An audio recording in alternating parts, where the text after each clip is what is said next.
13واں باب۔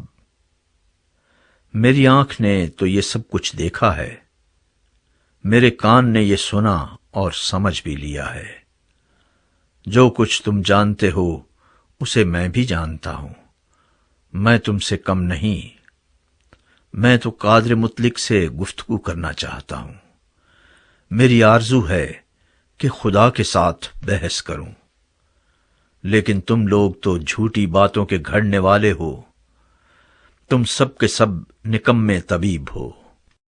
کاش تم بالکل خاموش ہو جاتے، یہی تمہاری عقل مندی ہوتی۔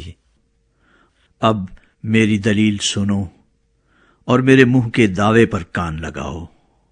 کیا تم خدا کے حق میں ناراستی سے باتیں کرو گے اور اس کے حق میں فریب سے بولو گے؟ کیا تم اس کی طرفداری کرو گے؟ کیا تم خدا کی طرف سے جھگڑو گے؟ کیا یہ اچھا ہوگا کہ وہ تمہاری تفتیش کرے؟ کیا تم اسے فریب دو گے جیسے آدمی کو؟ وہ ضرور تمہیں ملامت کرے گا اگر تم خفیتاً طرفداری کرو۔ کیا اس کا جلال تمہیں ڈرا نہ دے گا اور اس کا رعب تم پر چھا نہ جائے گا؟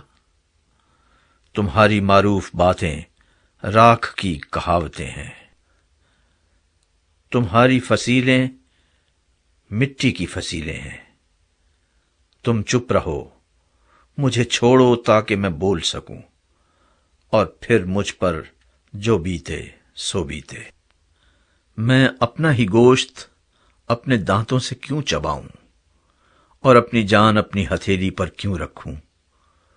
دیکھو وہ مجھے قتل کرے گا، میں انتظار نہیں کروں گا۔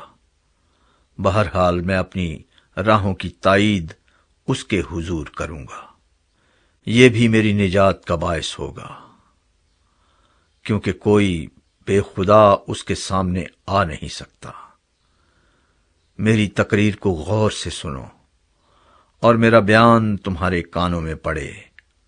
دیکھو میں نے اپنا دعویٰ درست کر لیا ہے، میں جانتا ہوں کہ میں صادق ہوں۔ کون ہے جو میرے ساتھ جھگڑے گا؟ کیونکہ پھر تو میں چپ ہو کر اپنی جان دے دوں گا۔ فقط دو ہی کام مجھ سے نہ کر، تب میں تجھ سے نہیں چھپوں گا۔ اپنا ہاتھ مجھ سے دور ہٹا لے اور تیری ہیبت مجھے خوف زدہ نہ کرے، تب تیرے بلانے پر میں جواب دوں گا، یا میں بولوں اور تو مجھے جواب دے۔ میری بدکاریاں اور گناہ کتنے ہیں، ایسا کر کہ میں اپنی خطا اور گناہ کو جان لوں۔ تو اپنا منہ کیوں چھپاتا ہے اور مجھے اپنا دشمن کیوں جانتا ہے؟ کیا تو اڑتے پتے کو پریشان کرے گا؟ کیا تو سوکھے ڈنٹل کے پیچھے پڑے گا؟ کیونکہ تو میرے خلاف تلخ باتیں لکھتا ہے اور میری جوانی کی بدکاریاں مجھ پر واپس لاتا ہے۔ تو میرے پاؤں کاٹھ میں ٹھونکتا اور میری سب راہوں کی نگرانی کرتا ہے، اور میرے پاؤں کے گرد خط کھینچتا ہے۔ اگرچہ میں سڑی ہوئی چیز کی طرح ہوں جو فنا ہو جاتی ہے، یا اس کپڑے کی مانند ہوں جسے کیڑے نے کھا لیا ہو۔